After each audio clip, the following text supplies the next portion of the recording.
So hello మామ, ఈ రోజు అయితే ఈ తలకి జుట్టు కట్ చేసి తలకైతే విడుదలైపోతున్నాం. ఛానల్ నుంచి కటింగ్ చేద్దాం అనుకుంటున్నా, ఈ రోజు కుదురుతుంది. అండ్ ఇక్కడ ఏంటంటే మామూలుగా హెయిర్ కట్ అపాయింట్మెంట్ తీసుకోవాలన్నమాట. బట్ మనం ఏమో ఈ రోజు అపాయింట్మెంట్ కూడా తీసుకోలేదు నిన్నేమి. మరి చూద్దాం అపాయింట్మెంట్ లేకపోయినా ఈ రోజు హెయిర్ కట్ చేస్తారో లేదో. సరే పార్ట్ టైం చేసి డబ్బులు సేవ్ చేద్దామంటే ఇలా ఏదో దాంట్లో ఖర్చు అయిపోతున్నాయి. హెయిర్ పెరిగితే ఖర్చు చేపించడం, బట్టలు టైట్ అయితే కొత్త బట్టలు కొనడం తప్పదు. ఇంకా అపాయింట్మెంట్ లేకపోయినా నేను క్యూట్ ఉన్నానని ఏమైతే హెయిర్ కట్ అయితే స్టార్ట్ చేసింది.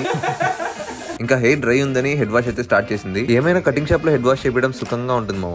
Butter chicken, biryani, samosa, tandoori.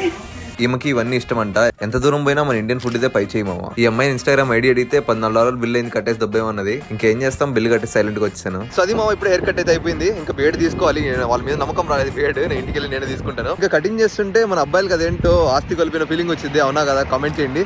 నాకైతే ఆమె కటింగ్ చేస్తుంటే ఆస్తి కలిపిన ఫీలింగ్ వస్తుంది, జుట్టు అంతా వెళ్ళిపోతుందని బాధేసింది. అది మా హెయిర్ స్టైల్ ఈసారికి. సో పర్లేదు, బాగానే చేసిందని నేను అనుకుంటున్నా. సరే మరి మీకేమనిపిస్తుందో కామెంట్ చేసేయండి.